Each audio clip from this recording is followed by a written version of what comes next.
L'Art de briller, c'est le podcast qui t'invite à t'écouter, à oser et à prendre pleinement ta place sur la planète business. Je suis Lucie Lartola, coach pour les entrepreneurs qui veulent vivre de ce qui les fait vibrer sans sacrifier leur santé mentale. Ce podcast, c'est une safe place où je te partage à la fois mon parcours et pas mal de conseils pour t'aider à développer ton entreprise.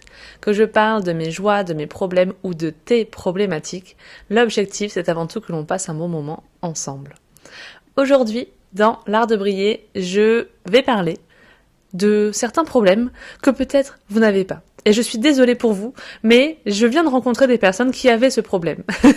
Alors, ce que je voulais vous dire aujourd'hui, en général, j'accompagne des entrepreneurs qui viennent de débuter un business et donc leur principale problématique c'est j'ai besoin de trouver des clients, j'ai besoin d'avoir un chiffre d'affaires régulier qui me permette de vivre de mon business. Ça, c'est la majeure partie des gens qui m'écoutent pour cette raison, qui me suivent pour cette raison et qui se font accompagner par moi par cette raison, notamment grâce à mon programme phare qui a déjà aidé plus de 30 femmes entrepreneurs à vivre de leur activité, qui s'appelle Becoming et qui s'appelait autrefois Fondation. C'est la même chose. Pendant un mois, je mets le nez dans ton entreprise, je suis à tes côtés, tu n'es plus seul et on aide comme ça à structurer un business qui peut être rentable le plus rapidement possible, à t'aider à trouver tes premiers clients et à vraiment structurer un business solide.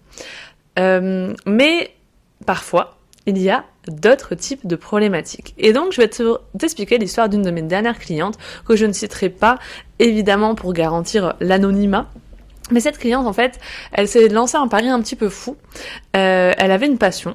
Et elle s'est dit, tiens, j'aimerais développer quelque chose de nouveau au sein de cette passion. Et elle s'est rendue compte, en fait, que le produit qu'elle cherchait n'existait pas. Donc, ce qu'elle a fait, c'est qu'elle a lancé un business pour créer ce produit. Et donc, elle a créé comme ça sa boutique en ligne, à la base un petit peu en mode c'est un pari fou. Elle a ouvert un compte Instagram pour parler de la façon dont elle montait son produit, etc. De son business. Et en fait, ça a pris vachement bien. Et du coup, ça fait 6 mois qu'elle est lancée. Et elle a généré un chiffre d'affaires incroyable. Elle m'a mis dans son bilan qu'elle a touché quasiment, elle a eu en 6 mois quasiment 400 clients. Donc c'est juste impressionnant. Ça a vraiment très très bien marché. Elle fait de très très beaux chiffres d'affaires. Sauf que la première problématique de cette personne, c'est que son business a grandi trop vite. Son business l'a englouti au fil des semaines. C'est-à-dire que en fait, quand tu dois gérer, que tu commences une petite boutique en ligne, que tu imagines comme ça dans ta tête, tu te dis, voilà, je vais avoir 3 commandes par semaine, voilà, ce sera sympa. Quand on arrive à avoir 400 clients, oui, forcément, ça te demande beaucoup de logistique, d'organisation, de voir les matières premières, sourcer, etc. Enfin bref, il y a beaucoup de choses qui rentrent en compte. Une charge mentale immense, une organisation qui doit être aux petits oignons, mais aussi, petit à petit, en fait, ils sont un peu dans le rouleau compresseur, tu gères tout repose sur tes épaules, tu satures, tu ne peux plus t'arrêter, tu peux pas prendre un jour de congé parce que tu as des commandes à faire, tu as des commandes à envoyer, tu dois satisfaire tes clients. Et donc, il y a comme ça, en fait, un peu une perte de vision, de sens, de savoir qu'est-ce qu'on peut faire, et surtout, c'est pas un rythme qui est tenable sur le long terme.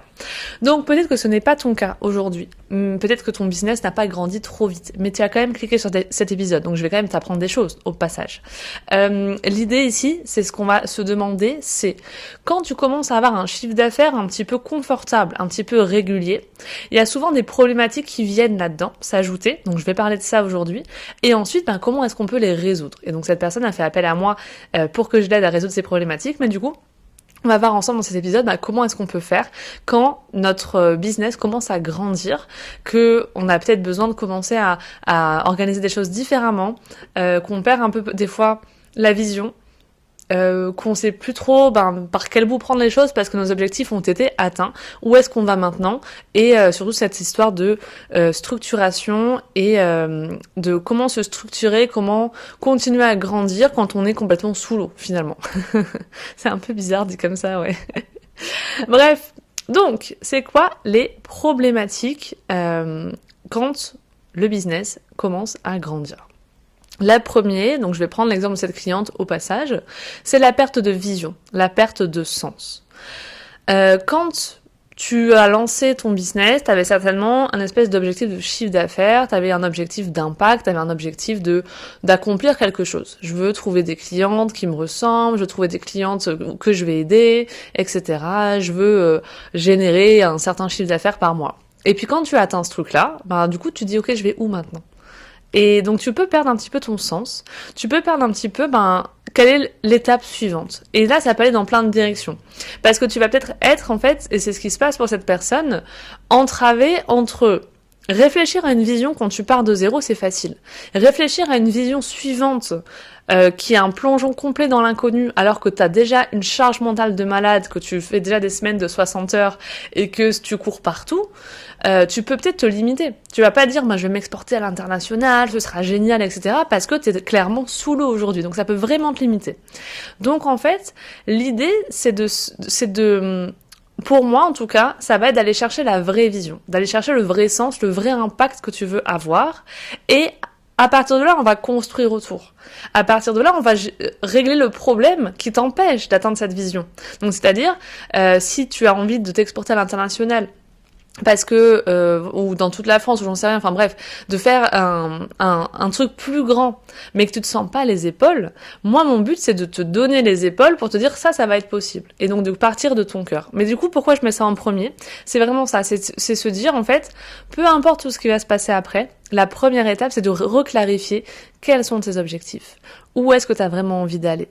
Et ça c'est vraiment très dur en général de poser quelque chose là-dessus. Donc pour les raisons que j'ai citées, parce que des fois t'es brouillé par ton mental, t'as peur de l'inconnu, etc. et ta charge mentale énorme du moment, mais aussi ça peut être brouillé parce que t'as cette impression que ta vision elle est immuable sur le long terme. C'est-à-dire je vais poser un truc maintenant et d'ici 10 ans il faut que je l'ai accompli, c'est sûr. Alors qu'en fait la vision ça a le droit de changer. Tu as le droit de changer où tu vas. Tu as le droit de changer tes futurs objectifs. Tu as le droit de revenir d'ici 3 mois, 1 mois ou 6 mois ou 1 an, peu importe, et de te dire en fait ce n'est plus du tout là où je veux aller, ce n'est plus ce à quoi j'aspire. Et tous les entrepreneurs qui réussissent ont une vision claire à un moment donné. Par contre, ils s'autorisent à la changer. Et ça, c'est très important que tu l'aies en tête. Donc, une fois que tu as à peu près cette vision, moi j'aime bien la qualifier en tant qu'impact. Quel est l'impact que je veux donner? C'est quoi le mouvement que je mets autour de mon entreprise? Voilà, où est-ce que je veux aller? Tu vas définir aussi des objectifs. C'est quoi tes objectifs à 1 an? C'est quoi tes objectifs dans les 6 prochains mois? Et c'est quoi tes objectifs ce mois-ci? Et ça doit être graduel, tu vois. C'est pour ça que je fais 1 an, 6 mois et ce mois-ci. Au moins, si tu commences par ce mois-ci, tu vas peut-être juste traiter les problèmes actuels. Tandis que si tu pars de ta vision dans 1 an, là, ça va devenir plus clair ok, ça c'est l'étape d'après où je veux aller, etc. Ça sera beaucoup plus clair. En type d'objectif que tu peux mettre, évidemment, tu as ton objectif de chiffre d'affaires, mais des fois, ton objectif de chiffre d'affaires, tu sais pas trop à quoi t'attendre parce que ça s'est développé tellement vite, par exemple, pour cette personne que c'est plus trop ce à quoi elle peut aspirer. Qu'est-ce qui pourrait être ambitieux, moins ambitieux, est-ce que ce serait trop facile d'aller plus loin, enfin voilà. Donc ça peut être aussi un sentiment. C'est quoi le sentiment que tu veux ressentir? Peut-être que là t'es sous l'eau, donc tu veux ressentir plus de sérénité quand tu es dans ton business d'ici 6 mois. Tu peux peut-être vouloir ne plus ressentir quelque chose aussi. Donc ne plus te sentir justement sous l'eau, ne plus te disputer avec ton mec à cause de ton boulot. Ça aussi c'est des objectifs qui sont valables. Et des fois un objectif ça peut être aussi de la clarté à trouver, remettre du sens. Et t'as le droit de dire justement si t'es un peu perdu avec tes objectifs, de dire en fait mon objectif d'ici 6 mois c'est de retrouver de la clarté dans ce que je fais. Et de te poser la question du coup petit à petit, de dire ok, comment je vais faire ça? Moi, ce que j'aime bien faire, quand tu as des objectifs comme ça en tête, de te demander à chaque fois quelle est la première étape, le premier pas que je peux faire dès aujourd'hui pour avancer d'un pas vers cet objectif. Et si par exemple ton objectif c'est d'avoir de la clarté et que t'es perdu à 100%, une des choses que tu peux faire c'est d'aller consulter un coach business par exemple pour t'aider. C'est une action comme ça, c'est pas obligé d'être une action qui repose sur toi. Donc voilà, c'est l'idée numéro 1, c'est de clarifier ta vision et tes objectifs. Deuxièmement, le problème que on retrouve beaucoup dans ces business qui grandissent, et surtout qui grandissent vite ou trop vite, c'est la posture. Ta posture d'entrepreneur, elle n'a pas eu le temps d'évoluer aussi vite que ton business. Donc, tu te sens encore plus syndrome de l'imposteur, tu manques de confiance en toi, tu manques de légitimité et tu as cette impression de ne pas avoir les épaules pour l'empire que tu es en train de construire, entre guillemets. Dans l'empire, on vient de te couronner reine et toi, tu te sens une petite fourmi. Donc, les problématiques, en fait, aujourd'hui, j'accompagne à 100% des femmes dans mon métier, petite parenthèse, et toutes ont des problèmes de confiance en soi, de manque de légitimité, de syndrome de l'imposteur. Ça, c'est un classique, notamment chez les entrepreneurs féminines.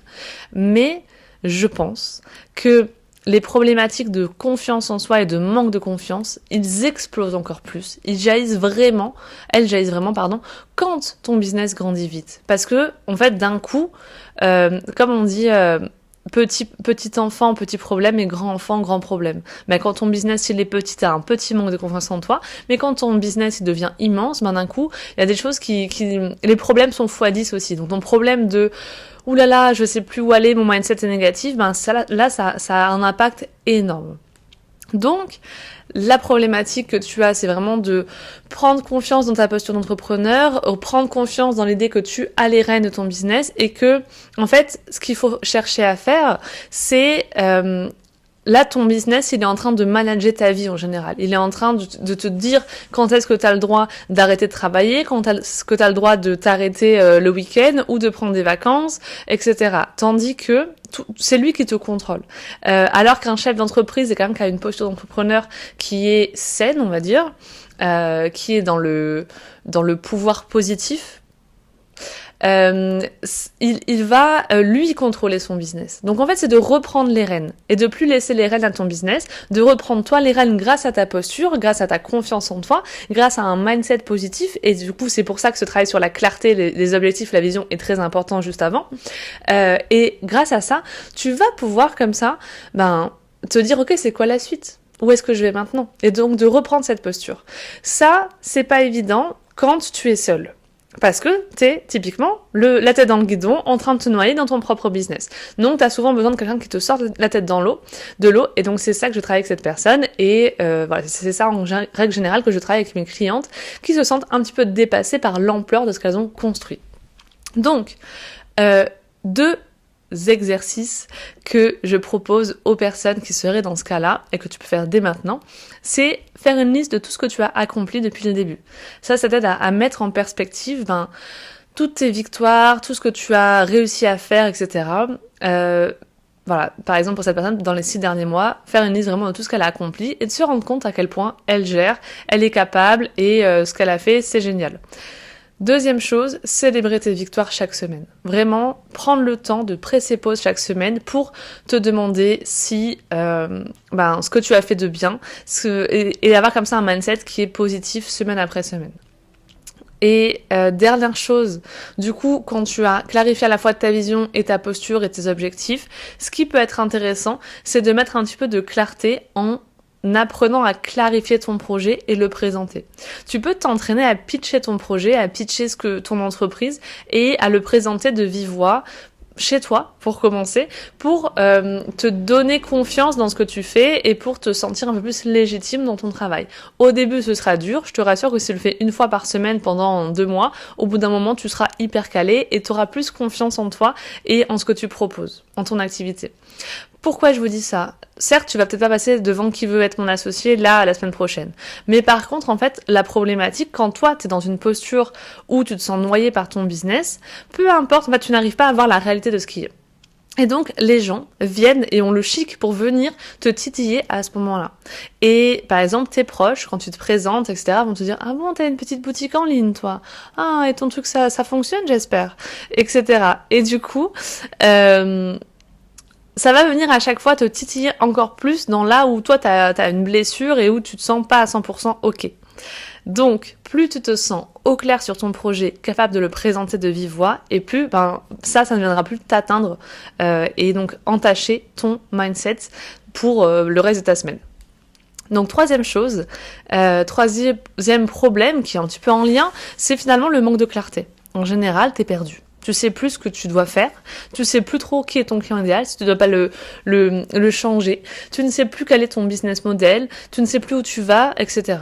Donc, il faut clarifier tout ça. Et donc, c'est pour ça, d'ailleurs, que peut-être quand je t'ai dit, faut que tu apprennes à clarifier ton projet, là, tu me dis, mais en fait, je suis perdue, je ne sais plus. J'avais l'idée de ce que j'ai fait il y a quelque temps, mais là, je ne sais plus où je vais. Et donc, si t'es pas au clair avec ça, il va falloir clarifier. Donc, ce qui est bien, c'est vraiment de poser des choses. Et donc moi, j'interviens dans ce cas-là je pose des questions et j'aide à sortir ce que les gens ont dans la tête. Et c'est là où un peu mon super pouvoir quand je lis entre les lignes, c'est de savoir qu'est-ce qui vient du mental, qu'est-ce qui vient de la raison et qu'est-ce qui vient du cœur. Et évidemment, pour qu'un projet fonctionne, pour moi, l'idéal, c'est que les choses viennent du cœur. Donc, je vais poser des questions sur qu'est-ce que tu fais exactement? Pourquoi est-ce que tu fais ça? C'est quoi ton pourquoi derrière? C'est quoi le sens que tu y mets? Quel impact tu voudrais avoir dans la société? Si tu devais définir ton projet en 3 piliers, en 3 intentions les plus importantes de ton projet, qu'est-ce que ça serait? Autant de choses qui vont te permettre du coup de reclarifier, remettre les bases de ton entreprise. Ensuite, évidemment, c'est peut-être revoir ton client idéal. Est-ce qu'il a changé? Est-ce que tu as appris de nouvelles choses sur lui? Quels sont évidemment ses freins? Quelles sont ses attentes? Qu'est-ce qui le bloque, etc. Enfin voilà, vraiment le spécifier encore plus si tu as eu des nouvelles informations sur lui depuis, ou que tu as envie de le changer aussi. Et globalement ton business model, parce que peut-être tu peux atteindre un palier par rapport au temps que tu passes dans ton business et au chiffre d'affaires atteint. Peut-être que là tu as un palier, tu vas pas pouvoir grandir plus, tu es sous l'eau en général si tu viens à ce moment-là. Donc peut-être d'aller chercher comment est-ce que je peux continuer à grandir grâce à des choses différentes, donc soit en termes d'acquisition de clients, soit en termes de fidélisation des clients, soit en termes d'offres et donc de business model. Donc, est-ce qu'il y a une offre, on doit passer de l'individuel au groupe, par exemple, etc. Bon, pour une boutique en ligne, ça n'est pas le cas, ça n'est pas possible. Donc, on va aller travailler sur d'autres facteurs qui peuvent impacter comme ça le chiffre d'affaires et la croissance. Et globalement, du coup, te poser la question tout simplement, où est-ce que tu vas? Donc, revenir à cette vision. Comment est-ce que tu souhaites y aller? Ça peut être en termes de sentiments, de mission, d'énergie que tu es prête à y mettre, de sens. Et quelle serait la prochaine étape? Quelle serait l'étape suivante pour aller vers cet objectif et vers cette grande vision? Voilà, l'idée de faire ce travail avec quelqu'un, c'est vrai que ça aide beaucoup parce que ça permet justement de passer sur j'ai plein d'idées à ok, on sait exactement où on va et ça nous aide à faire des choix. Autre problématique quand ton business grandit trop vite, ça va être après la vision, la posture et la clarté, la structuration. Tu as besoin aujourd'hui de structurer ton business, de le restructurer. Parce que, en général, quand on arrive à cette étape-là d'un business, tu vas avoir besoin de déléguer des choses. Mais pour déléguer, tu as besoin de savoir déjà où passe ton temps. C'est-à-dire que dans ta semaine, moi, un truc que je vais t'inviter à faire, c'est d'auditer ton temps. Et d'auditer ton temps, c'est-à-dire combien de temps tu passes à gérer des emails, à faire de la communication, à faire du SAV, à faire des envois, à préparer des commandes, etc. Et globalement, combien tu es payé pour ça. Donc par exemple, quelqu'un qui va travailler comme ça dans une boutique en ligne, il va avoir son produit, il va évaluer le prix de son produit par rapport au prix des matières premières, etc., à certains outils peut-être, des fois, si on a de la chance, mais rarement auprès du temps qu'il va passer à faire le SAV, chercher ses clients, communiquer et tout ça. Donc, il y a des questions à se poser par rapport à ça. Mais du coup, l'idée aussi, en termes de structuration, c'est de se dire, ok, bientôt, il va falloir que je délègue des choses. Mais qu'est-ce que je dois déléguer? Donc, avant de déléguer, il faut que tu saches exactement quelles sont les tâches que tu fais dans ton entreprise. Et une fois que tu as ce tableau avec toutes les tâches que tu fais semaine après semaine, te dire, alors, certaines tâches que tu vas pouvoir classer peut-être que tu peux les supprimer. Peut-être que tu peux les automatiser. Peut-être que tu peux les simplifier aussi. Par exemple, tu as une façon de faire ton colis, de le personnaliser en ton nom. Peut-être que tu peux, à la place, créer un petit sticker merci que tu colleras sur le colis qui fait que tu n'as pas besoin, toi, d'y passer du temps ou d'être présente à ce moment-là. Mais aussi, qu'est-ce que tu peux déléguer? Et donc, ce que tu peux déléguer, au début, c'est pas forcément le cœur de ta mission, le cœur de ton métier. Ce sont des missions annexes. Mais par contre, pour pouvoir déléguer bien les choses, tu as besoin d'avoir mis en place des process et que ça ait du sens aussi ce que tu fais. Moi, quand j'ai commencé à déléguer avec mon assistante, je lui ai parlé de mon business, je lui ai parlé de l'impact que je voulais avoir, de la vision, de ce que je vendais, etc. Parce que quand elle, même si elle vient juste communiquer à ma place, répondre à des messages, engager, il faut qu'elle sache à qui je m'adresse, il faut qu'elle sache ce que je vende et où est-ce que je veux aller, parce que ça l'aide aussi à mieux faire sa mission, on va dire. Donc, oui, certes, il va falloir déléguer, mais avant ça, du coup, il va falloir se demander qu'est-ce que je peux déléguer ? Qu'est-ce qui serait intéressant de déléguer ? Et là-dessus, il va falloir faire attention. Par exemple, si jusque-là, tu travaillais via Instagram, tu vas peut-être te dire, tiens, ce serait intéressant de déléguer du SEO, de parler là-dessus, etc. Et donc, attention avec ça, à ne pas arrêter ce qui a fonctionné avant. Parce que on peut avoir envie un peu de réinventer la roue et te dire Instagram, peut-être que j'ai un peu fait le tour, allez, je me lance sur le SEO. Et en fait, il faut pas, en faisant ça, arrêter complètement un truc qui fonctionnait. Ça c'est une des erreurs qu'on peut faire des fois, de se dire, tiens, je vais changer un petit peu d'angle, je vais un petit peu changer la technique parce que ça m'épuise un petit peu. Si Instagram ça t'épuise, délègue Instagram. Et si toi t'as de la joie à aller vers un autre truc qui te prend moins d'énergie, un autre moyen de te faire connaître, oui, peut-être forme-toi au SEO, commence à écrire ton blog, etc. pour qu'à terme, ça te prenne moins d'énergie de trouver des clients. Parce que ton SEO fonctionnera pour toi. Voilà, il y a des trucs en tout cas dans cette question de quoi déléguer et à qui, ça se réfléchit beaucoup sur qu'est-ce que tu gagnes à côté de ça et de structurer des process. Ensuite, il y a l'idée de croissance. Oui, il faut continuer à grandir. Mais sauf que tu as un petit peu peur de grandir. Donc, pour qu'il continue de grandir, ton business, faut pas qu'il repose à 100% sur toi. Il faut pas que tout dépende de ton niveau d'énergie. Donc c'est pour ça que, au-delà de déléguer, de savoir quoi déléguer, de construire des process, il va falloir trouver des solutions pour sauver ton temps et ton équilibre. Si tu es à 100% aux commandes de ton business, tu ne vas pas pouvoir grandir, tu vas atteindre un palier. Et peut-être que si tu es là aujourd'hui, c'est que tu as atteint ce palier-là. Si tu es sous l'eau, c'est que tu as atteint ce palier-là. Donc, il faut voir un petit peu où est-ce que tu vas miser sur les prochains mois de ton énergie pour te créer un système qui fonctionne, être capable de répliquer ce qui fonctionne, plutôt que de continuer à courir partout finalement.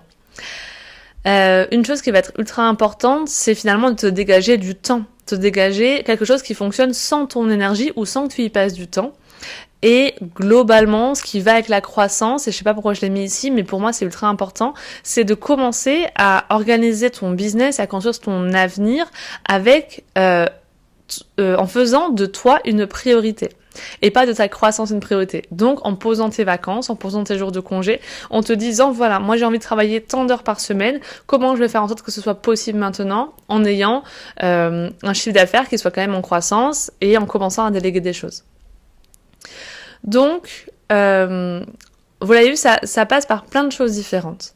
Si votre business aujourd'hui, il est un petit peu sous l'eau et qu'il a grandi trop vite, je pense qu'une des choses à se rappeler, c'est vraiment ça, l'idée de ne pas réinventer la roue et de continuer à grandir, mais en se remettant au centre de l'équation et surtout sans tout changer, sans tout éradiquer. Finalement, on a cette tendance à se dire, tiens, si Instagram ça marchait bien, je vais aller peut-être faire autre chose, alors qu'en fait, des fois, on peut juste continuer à faire ce qui marchait et le faire de façon plus massive, de façon plus stratégique. C'est souvent ça la clé. Donc finalement, pour construire l'avenir et la suite de ton chemin d'entrepreneur, ce qui va être important, c'est de remettre de la clarté sur ta vision, sur tes futurs objectifs. Tu peux dès aujourd'hui clarifier tes futurs lancements d'offres ou de produits, les moments vraiment stratégiques où tu vas attirer beaucoup de clients à ce moment-là.